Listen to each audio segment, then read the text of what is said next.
Ça, oui.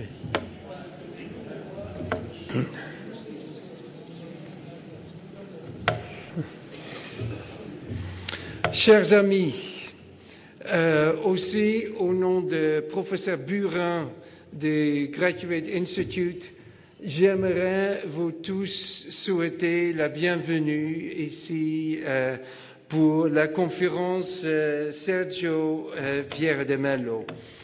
C'est en effet la 5e année que nous organisons ensemble avec le Graduate Institute, toujours autour de 15 mars, une conférence qui est un peu à la mémoire de Sergio et pour qui des conférences étaient extrêmement importantes, des conférences qui vont un peu chercher en profondeur le sens de la politique, le problème des conflits.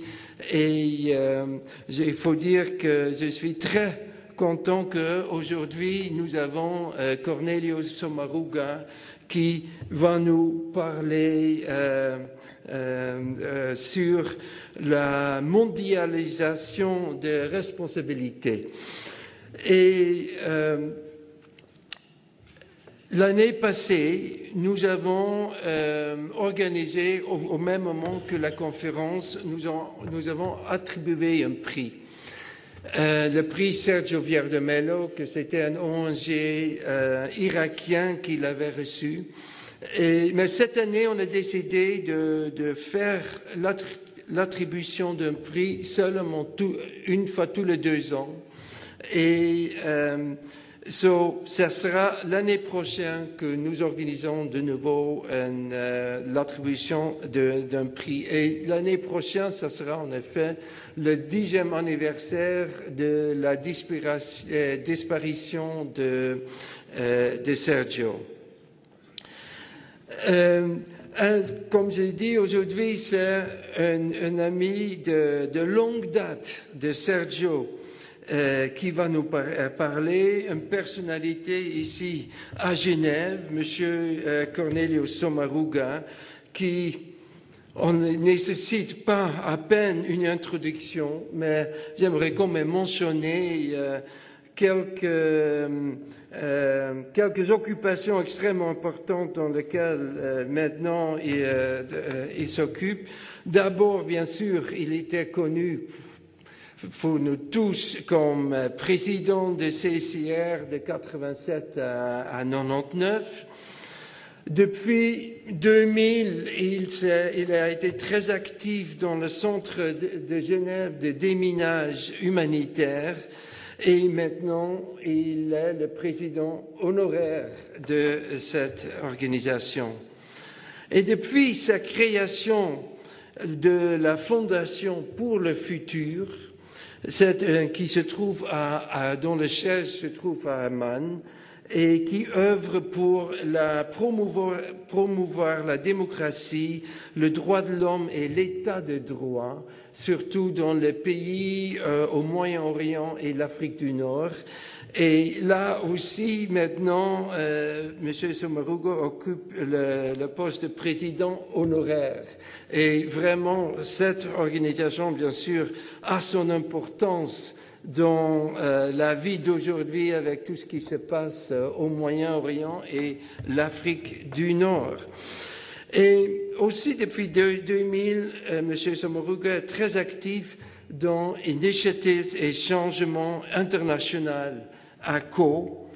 Et aussi maintenant, il est le président honoraire de cette organisation. Après l'allocation de M. Sommaruga, il y aura la possibilité de faire un débat sur le thème qu'il a mentionné, dans lequel il a parlé. Et j'espère qu'il y aura beaucoup de questions. Just to remind those who would like to listen to this in English, there are 2 interpreters here who will simultaneously translate the speech of Mr. Sommaruga. So, Monsieur Sommaruga, maintenant, ça sera à vous.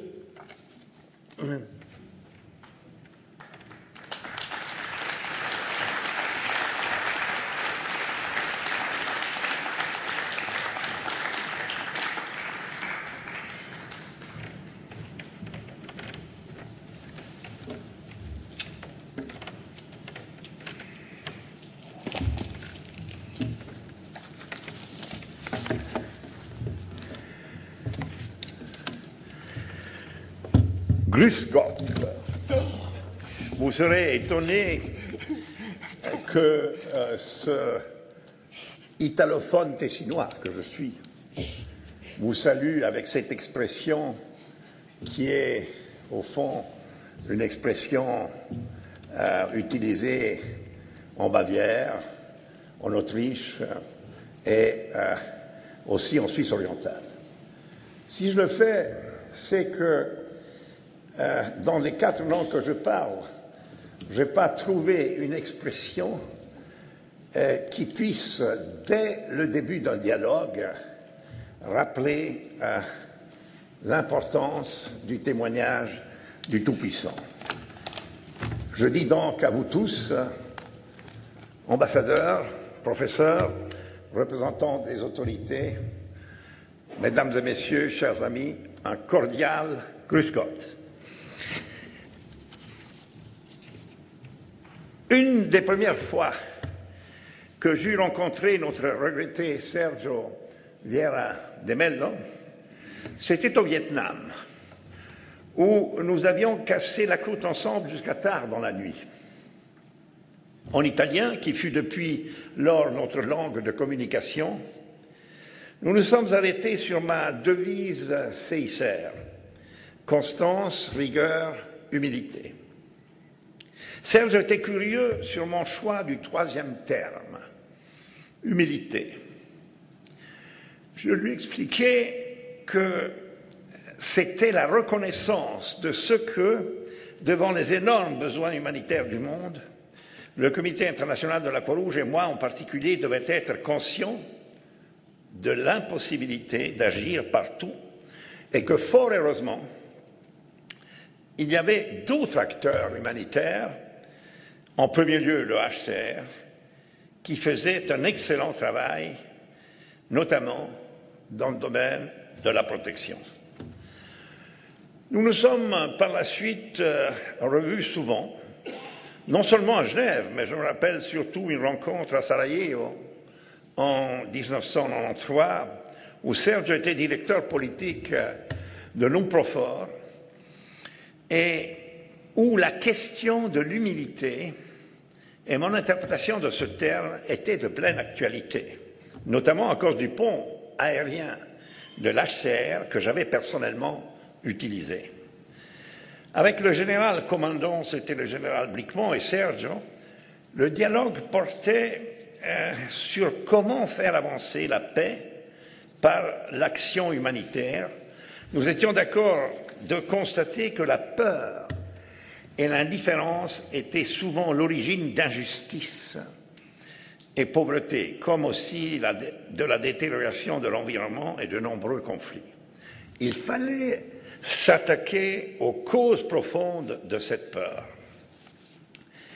C'est bien en réfléchissant à l'humilité que j'ai hésité à répondre oui à la cordiale invitation de venir ici ce jour pour m'adresser à vous tous, après les personnalités qui avaient prononcé les années passées la Sergio Vieira de Mello Memorial Lecture. Si j'ai pour finir accepté ce que j'ai appris, notamment au CICR, à prendre des risques, et ceci surtout quand il s'agit d'honorer un très cher et remarquable ami qui nous a dramatiquement et soudainement quittés en pleine mission au service de l'ONU, c'était, souvenons-en nous, à Bagdad, le 19 août 2003, avec 21 autres victimes du même attentat. Ne les oublions pas. Je remercie donc la Fondation Annie, Laurent et Adrien Vieira de Mello, ainsi que le directeur exécutif Wilhelm Bielefeld et mes amis de l'Institut de haute études internationales et développement de l'invitation. C'est un honneur et un défi que de parler devant vous. Je ne peux manquer, mesdames et messieurs, de penser à Sergio en introduisant le thème de ma conférence. En effet, lorsque je l'ai vu la dernière fois, c'était, je crois, en automne 2002, et nous discutions de sa venue à Caux, aux rencontres d'initiative et changement. Nous nous demandions comment faire pour renforcer le rôle de la société civile pour défendre les droits humains et le droit humanitaire.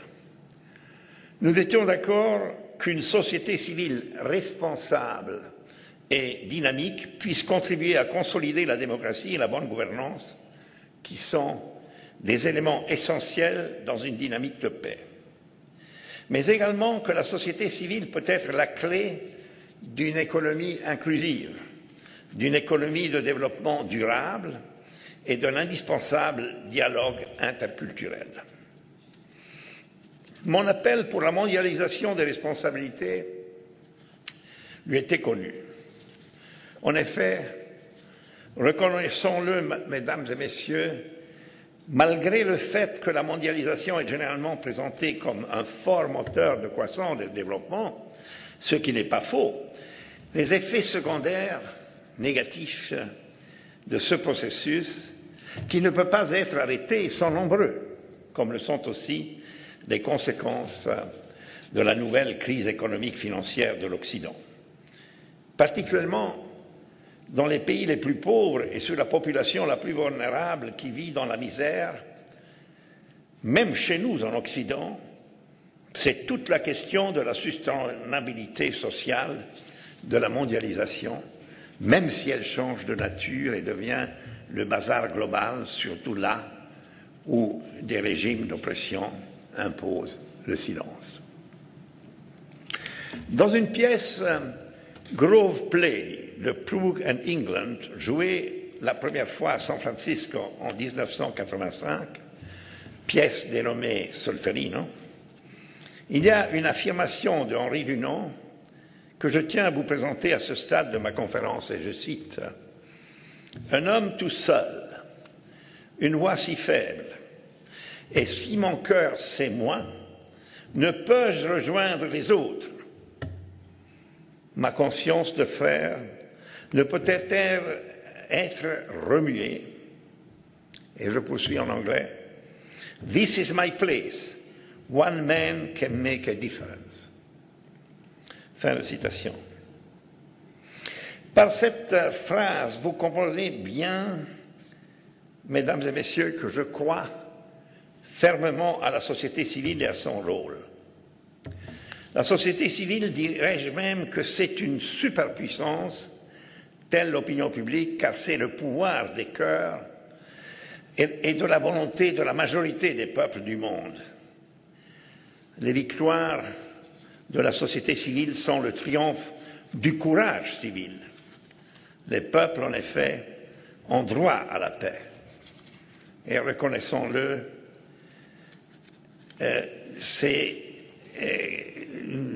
la société civile, ce sont surtout, mais pas exclusivement, des femmes et des organisations féminines qui sont à la clé et le moteur pour la paix.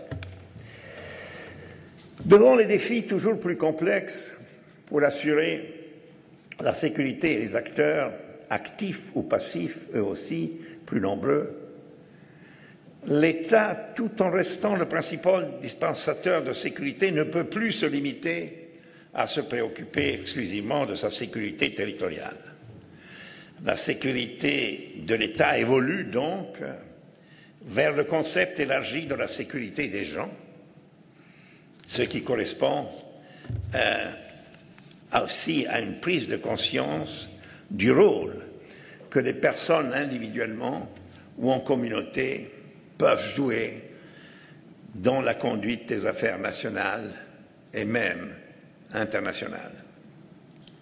Pendant ma présidence du CICR, j'ai souvent été sur le terrain, où je me suis entretenu non seulement avec mes collaborateurs et avec les autorités de jure ou de facto les plus diverses, au plus haut niveau, mais j'ai surtout vu les victimes côtoyer la souffrance humaine due à des conflits en cours ou à la violence du passé, observer les désastres causés par les armes transférées à tort et à travers, généralement armes légères et mines antipersonnelles.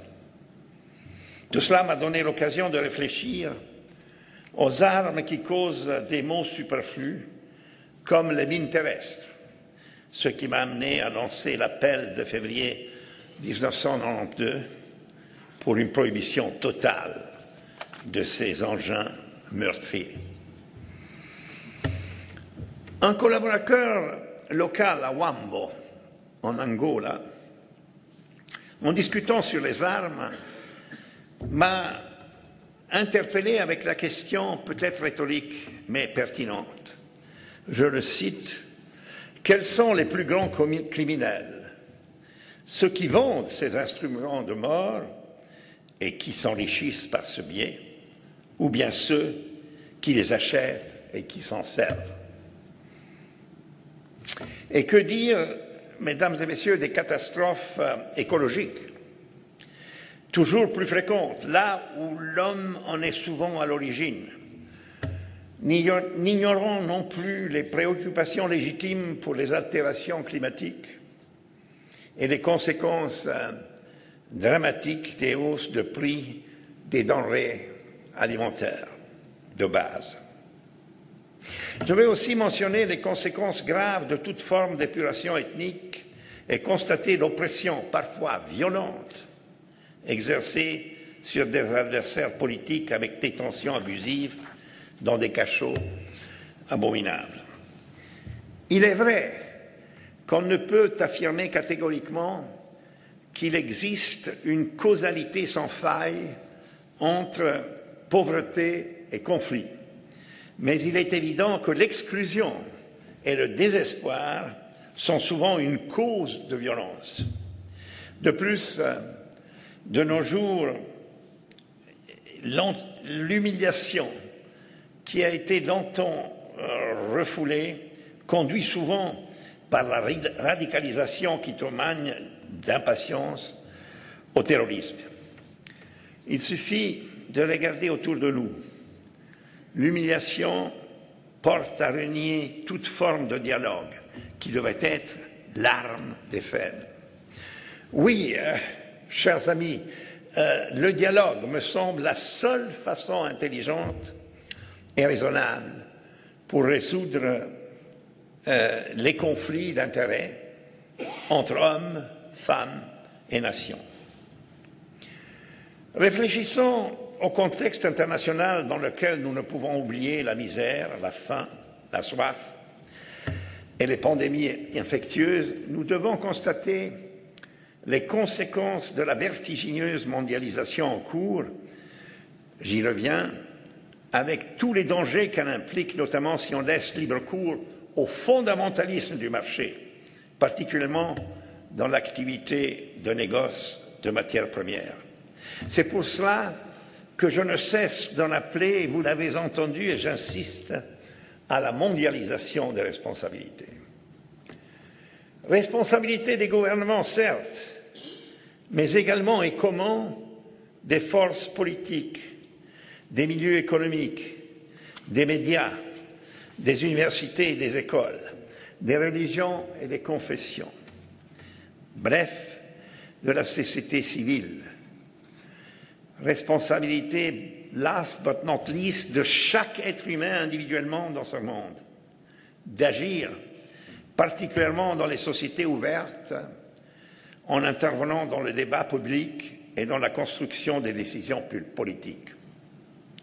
Le vrai défi consiste à souligner les valeurs humaines et la dimension spirituelle et éthique de la vie politique et économique. N'oublions pas que les systèmes politiques donnent des lignes de comportement à travers la législation. Et les lois des nations reflètent les normes morales qui en sont à la base. C'est la responsabilité des hommes et des femmes de rechercher l'équité qui doit favoriser la paix sociale, civile et internationale. De plus, la mondialisation des responsabilités comporte la recherche constante des moyens de renforcer la sécurité humaine. Je pense à la sécurité des hommes, femmes et enfants, leur sécurité physique, leurs conditions économiques et sociales, le respect de leur dignité et valeurs comme êtres humains et la protection de leurs droits humains et des libertés fondamentales, en particulier leurs choix religieux et spirituels. C'est pourquoi nous avons, depuis 5 ans, développé à COO le Forum pour la sécurité humaine qui n'a pas été sans succès, et j'en félicite le président de ce forum, ici présent, l'ambassadeur Mohamed Saloum.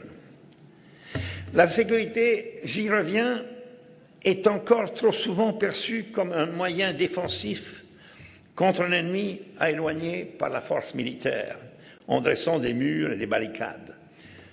Tout cela n'est pas totalement superflu, mais je considère prioritaire le combat contre le développement négatif et la violence. C'est donc la prévention qui doit être notre souci principal, et ceci indépendamment du fait que Ban Ki-moon ait proclamé 2012 l'an de la prévention. Comment pouvons-nous le faire? Une indication valable nous est donnée par un homme qui reprend les affirmations du Mahatma Gandhi et nous exhorte à éviter les 6 péchés mortels du XXe siècle. La politique sans principe, la richesse sans travail, la science sans humanité, le commerce sans moralité, le plaisir sans conscience, le savoir sans caractère. 6 points sur lesquels il vaut, je crois, la peine de méditer, mesdames et messieurs, surtout lorsque nous nous penchons sur les responsabilités de la société civile au début du XXIe siècle dans le domaine de la prévention des conflits. Oui, la prévention des conflits commence par un changement d'attitude individuelle.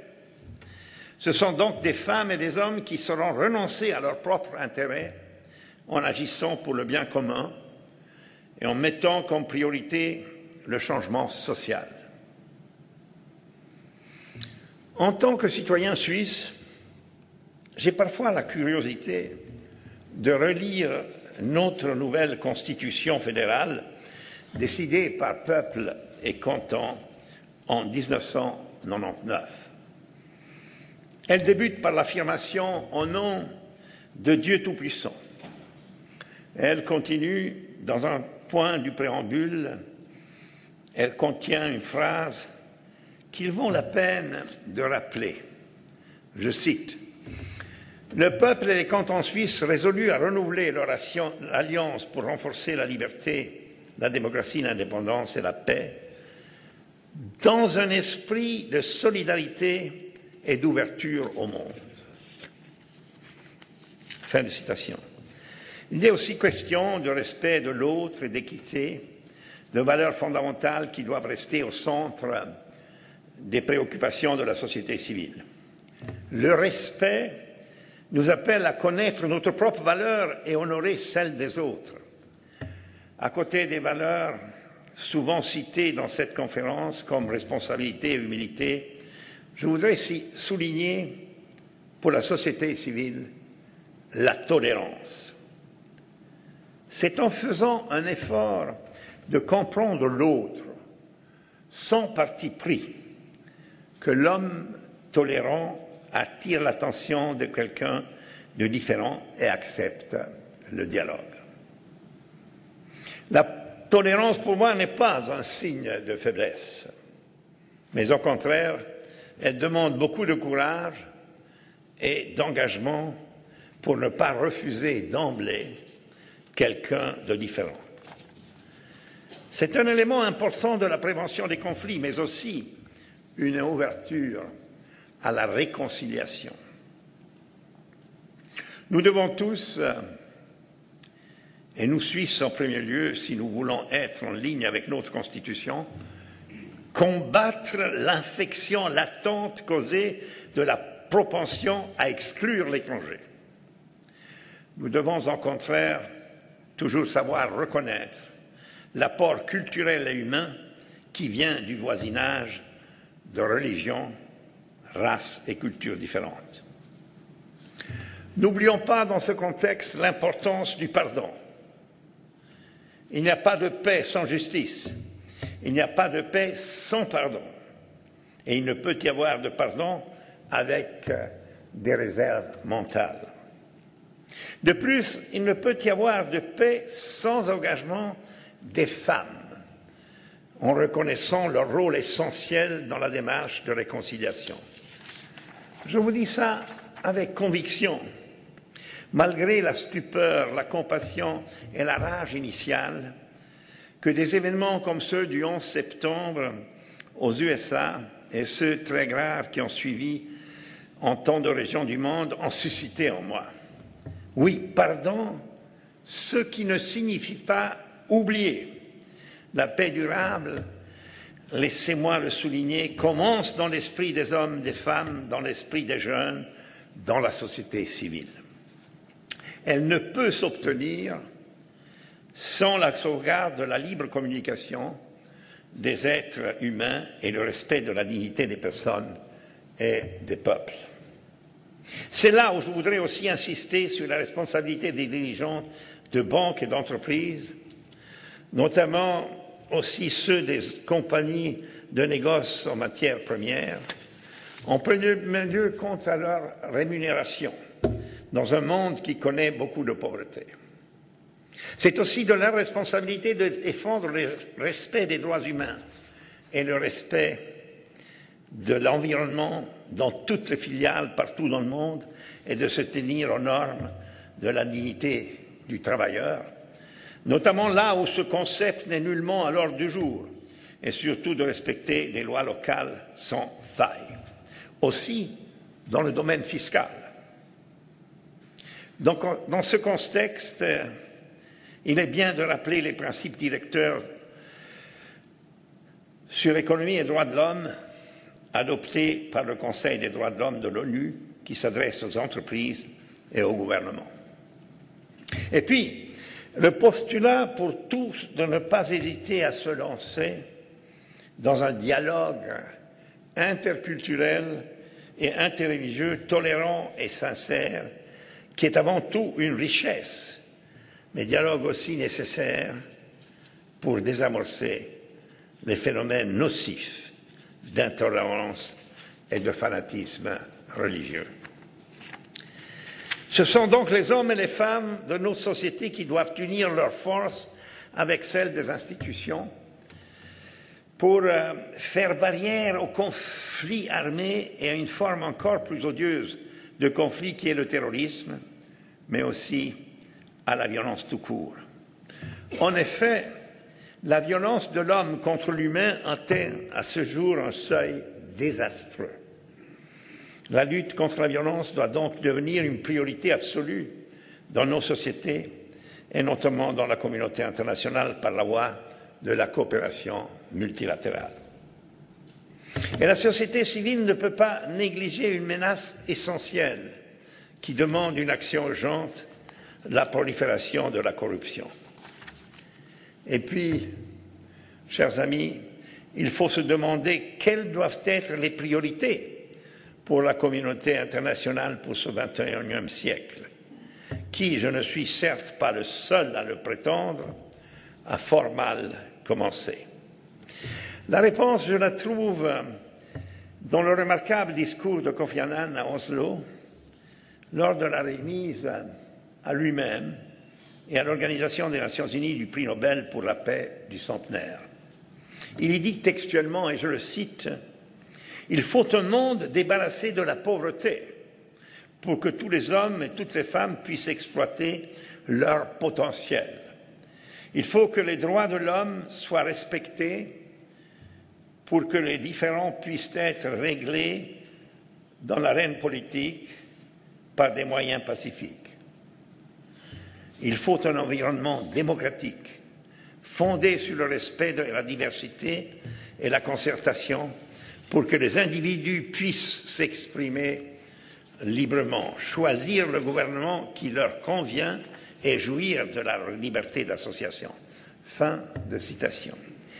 Il n'y a rien à ajouter à cette forte déclaration de Kofi Annan que je mentionne volontiers, sachant que Sergio et Kofi étaient des grands amis. Rien à ajouter sinon que de constater qu'il s'agit d'une claire ouverture à la société civile. Les menaces, mesdames et messieurs, sont constituées par les conflits et la destitution. Il y a 18 millions de réfugiés. La pauvreté, la santé déficiente, l'analphabétisme et d'autres mots encore atteignent plus que 2 milliards d'individus. Il est dans ce contexte important de se souvenir des graves problèmes liés à l'eau potable dans le monde. Les statistiques tragiques des institutions humanitaires nous disent que 5000 enfants par jour décèdent à cause du manque d'eau ou à cause d'eau malsaine. La déclaration de Genève sur la violence et le développement a signalé à fin 2011 que chaque jour 1500 personnes succombent à mort violente en conflit par le crime organisé ou homicide. Rappelons-nous par ailleurs que les dépenses militaires dans le monde représentent annuellement plus de 1500 milliards de dollars, lorsque les moyens alloués à la coopération au développement sont seulement de 130 milliards de dollars. Et pourtant, la coopération au développement est essentielle et doit surtout améliorer l'accès des groupes de population pauvres aux ressources et aux services, à promouvoir une croissance économique constante, à soutenir la transition vers des systèmes démocratiques durables, fondés sur une solide gouvernance, consciente des défis sociaux et environnementaux. De plus, dans une situation internationale caractérisée par une recrudescence d'actes de terrorisme, la réaction, et j'insiste, doit en premier lieu être axée sur la prévention et la justice, et non pas sur la vengeance. C'est la réponse civilisée du droit qui doit s'imposer, avec un raisonnement serein, intelligent sur la manière de mieux combattre le terrorisme. Le combat devrait être celui de toute l'humanité, car le terrorisme ne me paraît pas être une idéologie ou une culture, mais plutôt une méthode de combat politique inhumaine, certes, lâche et injuste. C'est pourquoi il faut répondre avec les armes du droit. Primauté du judiciaire pour poursuivre en justice les coupables d'actes de terrorisme et leurs complices directs, en prévenant ainsi de nouveaux actes terroristes. Le pire châtiment pour un vrai terroriste doit être de l'asseoir devant le juge. Les grands progrès de la communauté internationale dans l'établissement des structures judiciaires doivent être salués. Dans une société emprise par la violence, ce qui manque surtout, me paraît-il, c'est la conscience, la responsabilité de tous ceux qui s'occupent d'éducation, en particulier enseignants dans les écoles, les parents en famille, où la non-violence, la non-revanche devrait être à l'ordre du jour. Rappelons que la meilleure revanche reste le pardon. Dans sa lettre pour la Journée mondiale de la paix 2012, le pape a dit que l'éducation est l'aventure la plus fascinante et difficile de la vie. Oui, l'éducation, chers amis, la culture de la communication, l'information, bref, le dialogue intelligent et imaginatif sont des défis qui doivent être au cœur de la vie quotidienne de chacun d'entre nous. Réjouissons-nous des décisions des sommets onusiens successifs qui ont, entre autres, établi les objectifs du millénaire, mais 2015 est ante portas et malgré les progrès, beaucoup reste, à mon avis, à faire. Mais heureusement, une sensibilisation croissante de la société civile, notamment des jeunes, peut être constatée. Et le mouvement des indignés interpelle les pouvoirs publics et les milieux économiques un peu partout dans ce monde multipolaire. Ce sont des milliers d'hommes et de femmes anonymes qui font entendre leur voix par beaucoup de moyens de communication, notamment par Internet. Mais au-delà de leurs soucis immédiats, tous ces mouvements ont un souci de paix. Et si leur postulat devait se réaliser, c'est bien une forte dynamique de prévention de conflits qui est en cause. Vous ne serez pas étonnés que je vous dise, mesdames et messieurs, que la mondialisation des responsabilités comprend aussi la responsabilité de protéger. C'est le titre que la Commission internationale de l'intervention et de la souveraineté des États, ICISS, a donné à son rapport de fin 2001. Les 12 membres indépendants de la Commission ont eu un premier souci en se demandant si l'utilisation du terme intervention humanitaire et subsidiairement celui de droit d'ingérence humanitaire était approprié. Nous avons vite rejeté cette terminologie, car l'adjectif humanitaire ne peut être militarisé et aura la tendance de constituer un alibi pour des actions qui ont tout autre objectif. L'expression « responsabilité de protéger » nous rapproche des victimes et de la question de savoir quel est le degré de protection dont elles ont besoin, compte tenu de l'action généralement modeste et ambiguë du gouvernement national. Elle permet aussi de souligner que la souveraineté des États implique une responsabilité et que cette responsabilité, notamment celle de protéger ses propres citoyens. Si un État n'est pas disposé ou pas capable de le faire, cette responsabilité, notamment en situation de meurtre à grande échelle, viol systématique, famine, cette tâche doit être assumée par l'ensemble de la communauté des États. La responsabilité, tout en protégeant, responsibility while protecting, un nouveau concept promu ces derniers mois par le Brésil, est une claire réponse critique à l'action en Libye.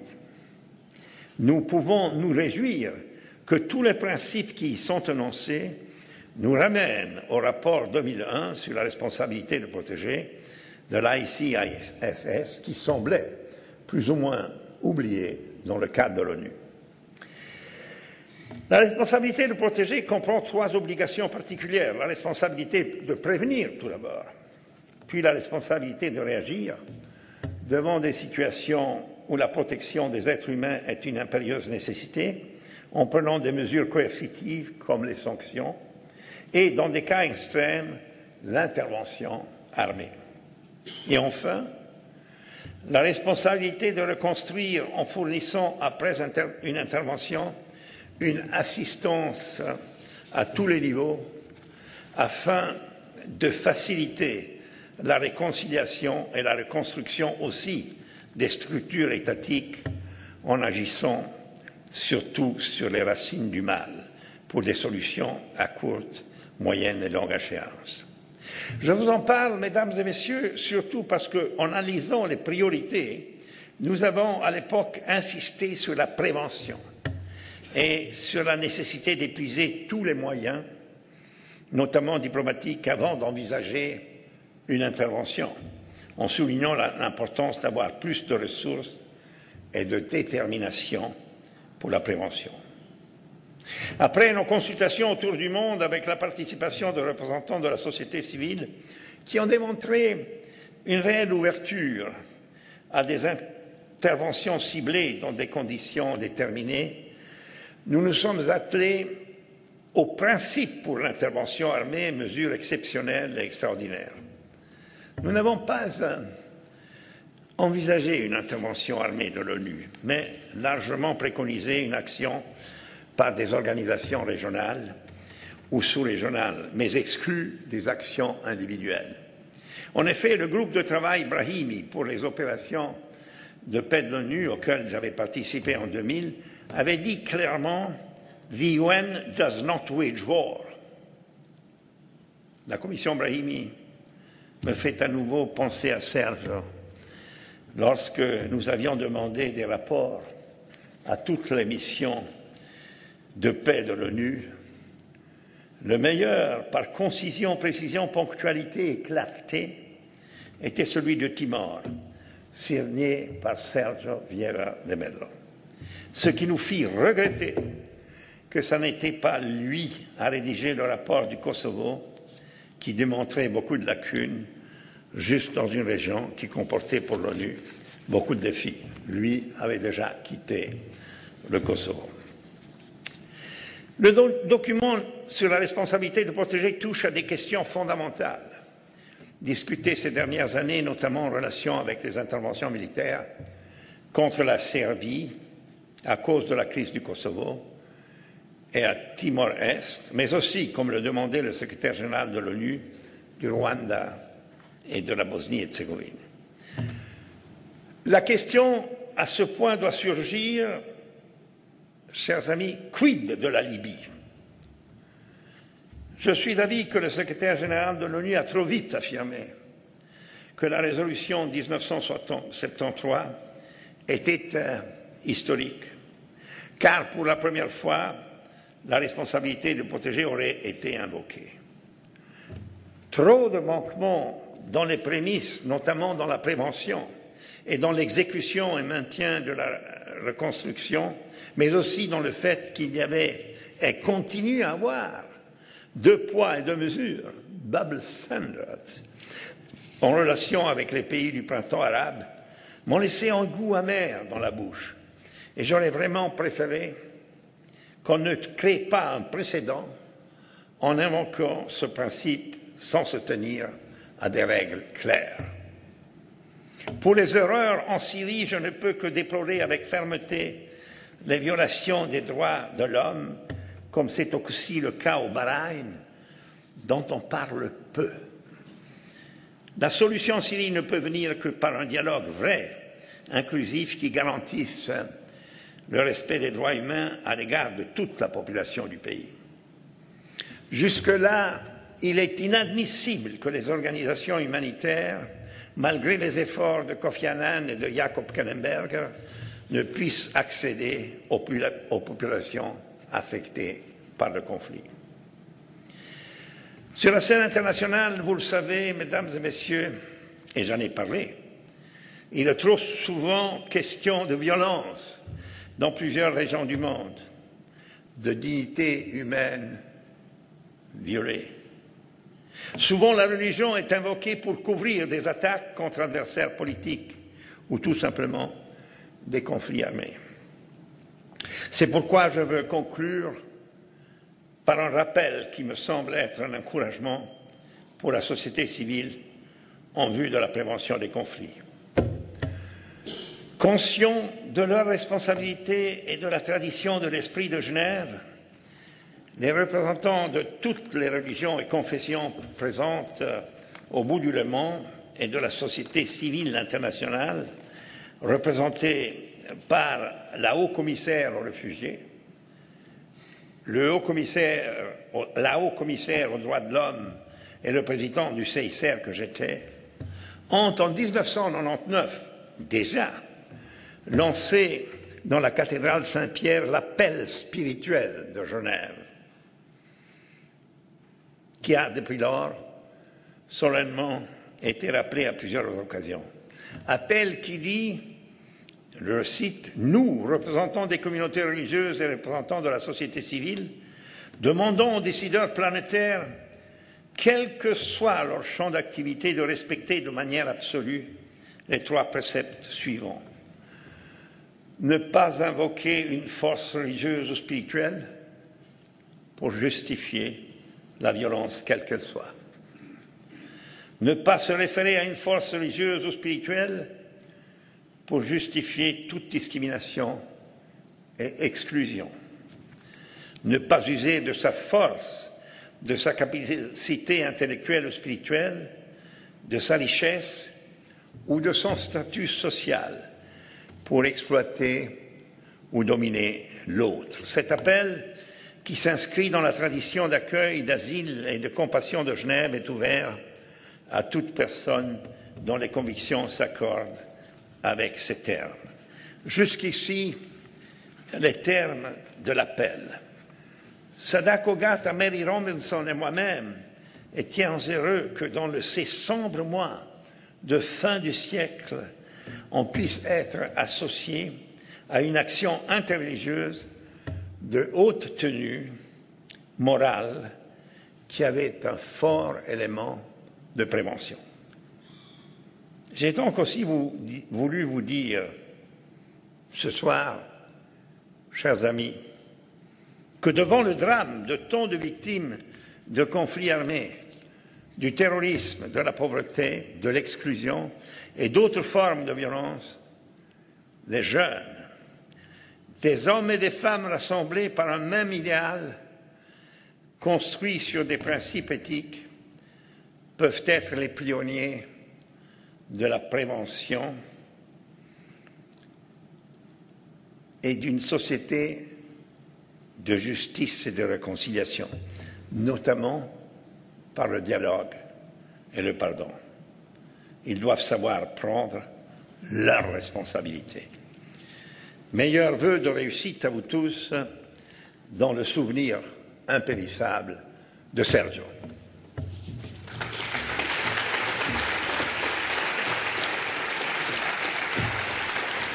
Je vais m'asseoir. Je vais m'asseoir.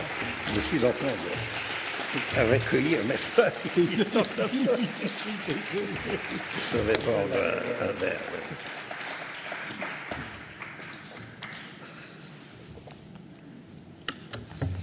Merci. Okay.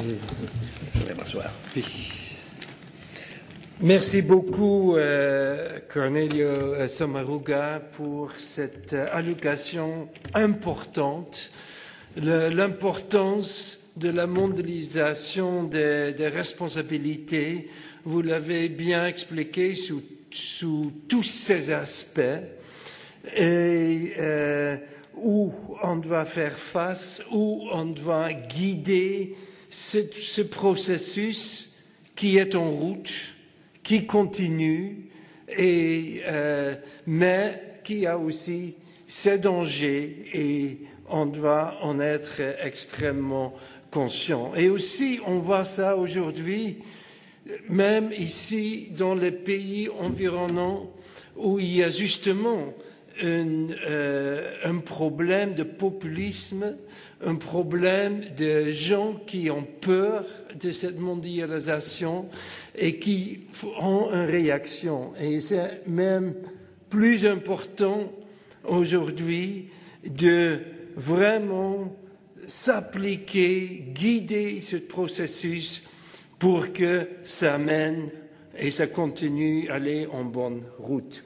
Et je suis sûr que si Sergio aurait été ici, il aurait été énormément aimé votre allocation, parce que je sais il partageait ses idées profondément. Maintenant, c'est à vous. Monsieur Sommaruga a mentionné énormément d'aspects différents de cette mondialisation des responsabilités.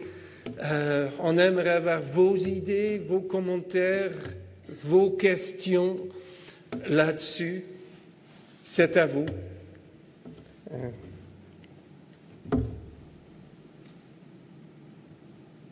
Voilà, il faut... Oui. Il faut lancer. Merci beaucoup. Vous pouvez utiliser le... Oui, voilà. Oui. Tout d'abord, je voudrais vous féliciter de cet exposé qui est à la fois émouvant et qui nous ouvre des visions nouvelles. Je voudrais ajouter l'importance, vous l'avez mentionné, de l'éducation. Si on examine la formation des concepts, on le sait par Piaget, ils se font déjà des bas âges entre 3, 5, 6 ans. Donc l'éducation primaire, l'éducation pré-primaire est fondamentale. Or, je crois que si on regarde l'histoire de nos nations, on voit que la formation des nations, des nationalismes, était fondée précisément sur ces valeurs que l'on inculquait à la jeunesse. Il faudrait faire très attention dans des régions conflictuelles à cette éducation de base. Je crois que c'est par là qu'il faut vraiment commencer parce qu'on renvoie à chaque fois ce problème de l'éducation de base.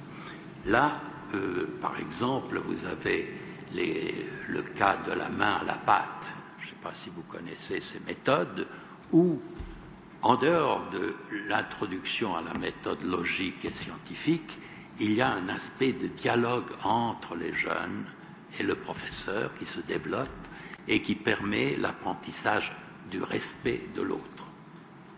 Et c'est cela qui est intéressant. Deuxièmement, vous avez bien souligné les dialogues des cultures. Je préfère dialogue des cultures que interculturel, mais ça, c'est une question de langage.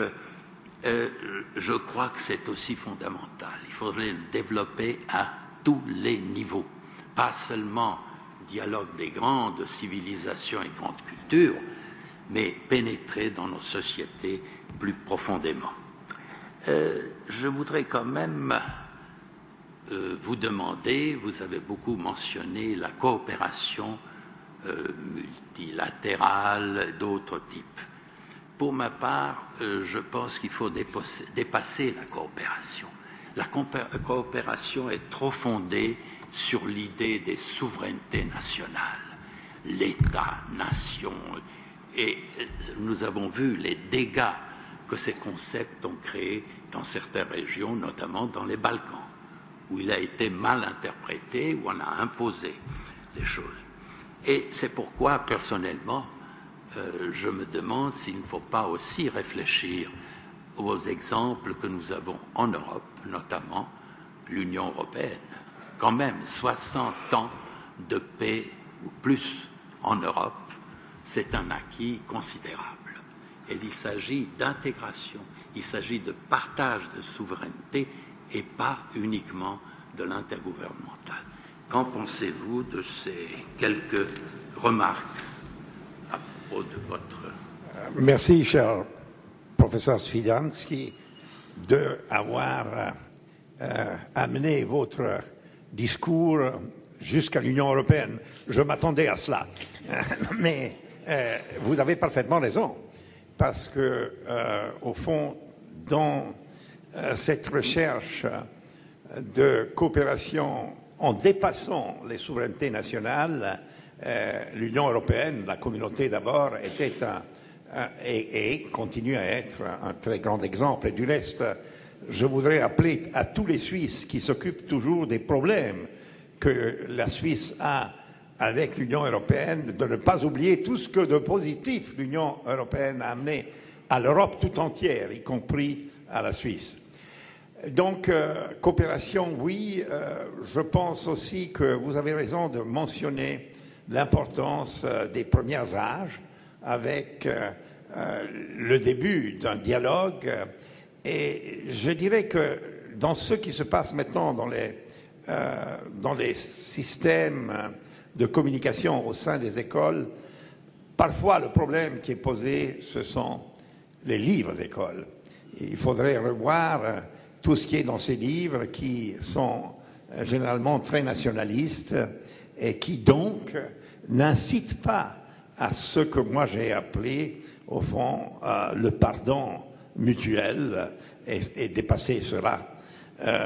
Donc, je crois que nous sommes sur la même ligne. Merci. Oui, Otto.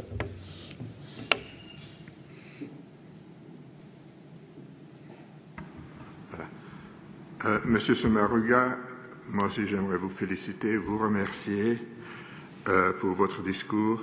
Et je suis très content que le professeur Sidjanski ait introduit la question de l'Europe dans le débat.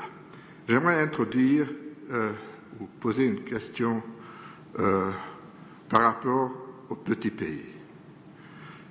Pendant 30, 40, 50 ans, on peut dire que le succès de la paix et de la coopération dans le monde, au moins de la partie occidentale, se manifestait par la position des petits pays.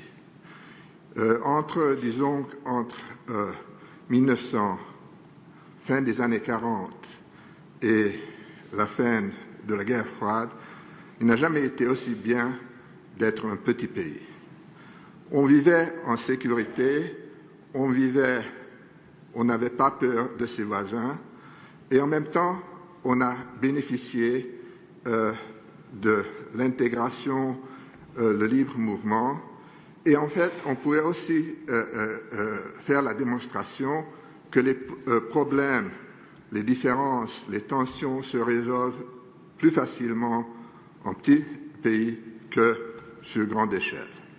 Or, depuis une vingtaine d'années, on constate que la folie de grandeur des grandes puissances a gagné de nouveau le monde.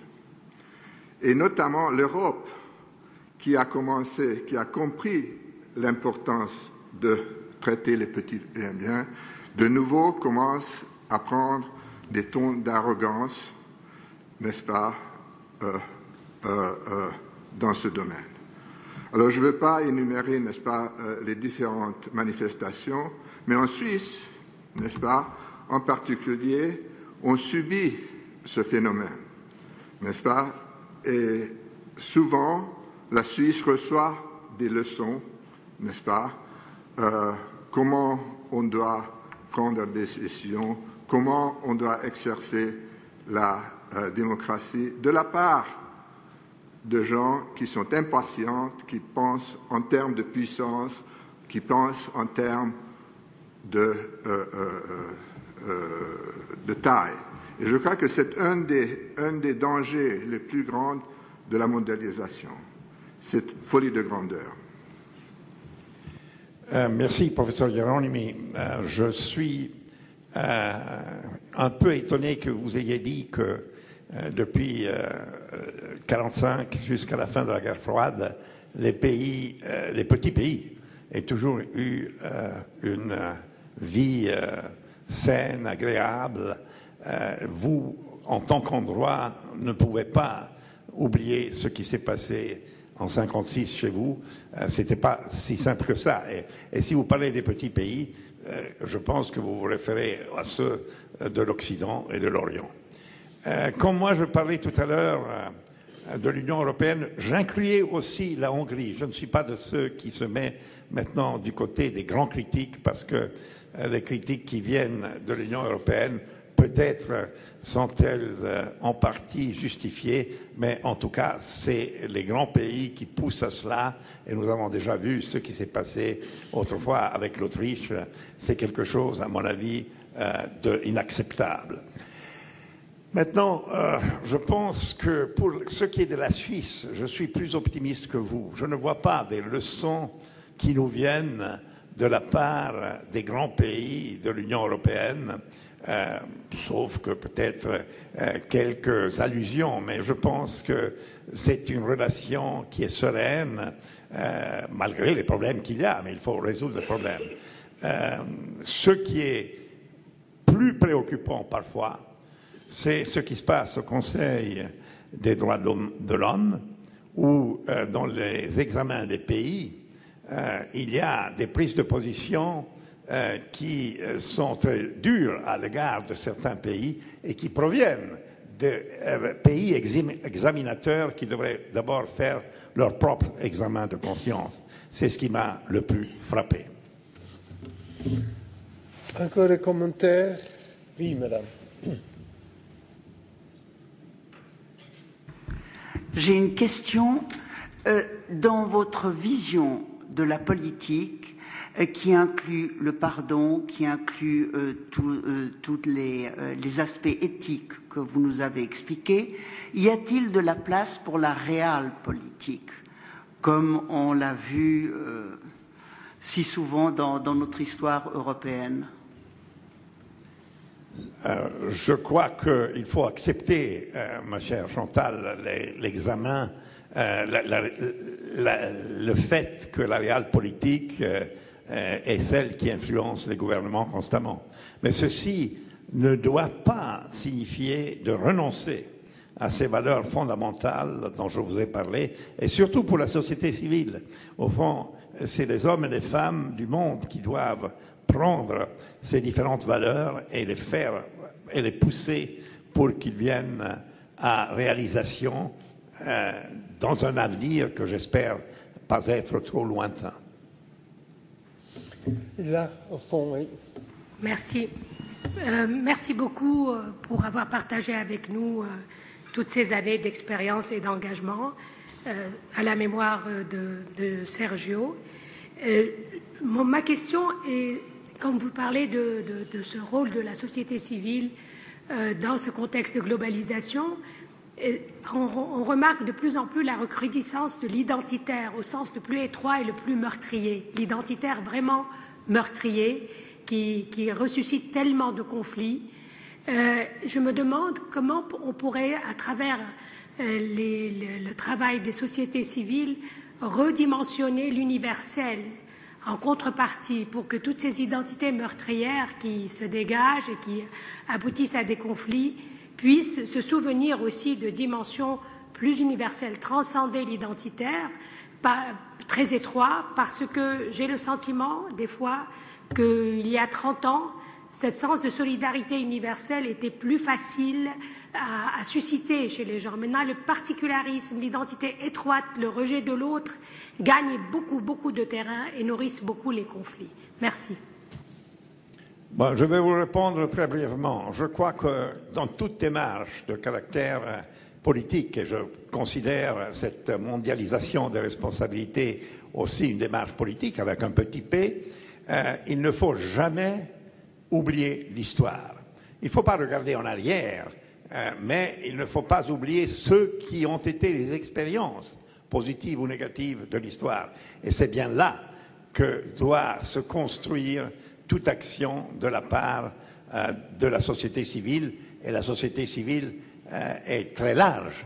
Je n'ai par exemple pas cité un aspect qui me tient à cœur, c'est la commission sur la société civile présidée par le président Cardoso qui, à la moitié des années 90, a fait un rapport très intéressant où il incluait même les parlementaires dans la société civile et il s'adressait aux parlementaires en disant l'importance qu'ils puissent être insérés dans le monde international et pas seulement regarder à ceux qui sont les décisions internes des pays. L'important, c'est de surmonter ce paradoxe que les parlementaires sont élus pour prendre des décisions nationales, mais que tous les défis sont dans le monde international et que c'est là où ils devraient être plus présents. Encore des questions ou commentaires? S'il n'y a pas... là, pardon. Oui. Pardon.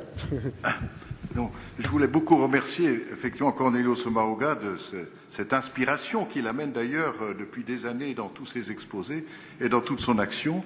Je dois dire, il a été modeste parce qu'il n'a pas cité toujours que derrière cette société civile dont il faisait partie en tant que président du CICR, il a réussi à mobiliser des coalitions qui étaient des coalitions qui ont amené des gouvernements et d'autres organisations internationales, des organisations non gouvernementales, à amener, par exemple, le traité d'Ottawa en 97, le statut de Rome de la Cour pénale internationale en 98, et puis il faut bien dire que dans le même esprit, la Convention d'Oslo en 2008 sur les armes à sous-munitions était exactement la même approche. Donc cette société civile comme levain, je dirais, dans la patte de la communauté internationale, c'est vrai, c'est quelque chose d'extraordinaire, et c'est quelque chose que Cornelius Maroga a contribué à créer. Merci. Merci pour cet commentaire.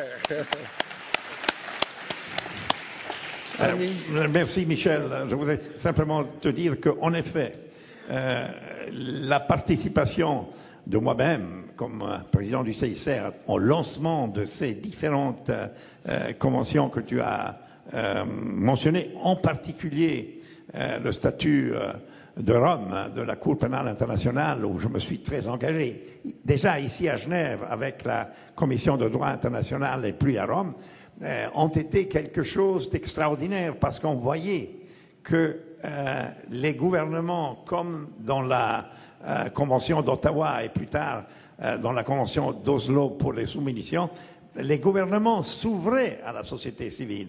Et l'influence de la société civile dans ce domaine était absolument extraordinaire parce qu'on arrivait à faire bouger les gouvernements. Et dans la Convention contre les mines antipersonnelles, ça a été assez extraordinaire. Au début, il y avait 3 ou 4 gouvernements qui suivaient. C'était la Norvège, le Canada, la Belgique, et puis l'Afrique du Sud, l'Autriche aussi, qui avaient fait un projet d'accord. Mais les autres gouvernements, y compris le gouvernement suisse, étaient très timides. Et il a fallu la société civile pour mobiliser tous ces gouvernements. Et dans l'espace d'une année, on est arrivé à une signature par 140 gouvernements, ce qui était absolument extraordinaire.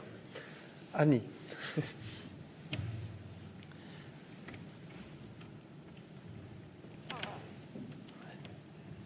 Je me lève à l'arrivée d'Annie.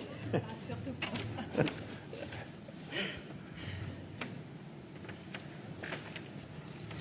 Cornelio, tout simplement, je voulais vous remercier bien chaleureusement. Vous nous avez dit que vous aviez hésité, en effet, lorsque je vous ai téléphoné pour vous demander de faire cette conférence. Vous disiez que vous n'étiez pas à la hauteur, peut-être, de cette conférence. Je pense que Sergio a été très, très fier des sujets que vous avez soulevés. Et j'espère que nous serons tous dans la possibilité de relever ces défis. Parce que, comme vous l'avez dit, nous faisons tous partie de cette société civile et one man can change the world.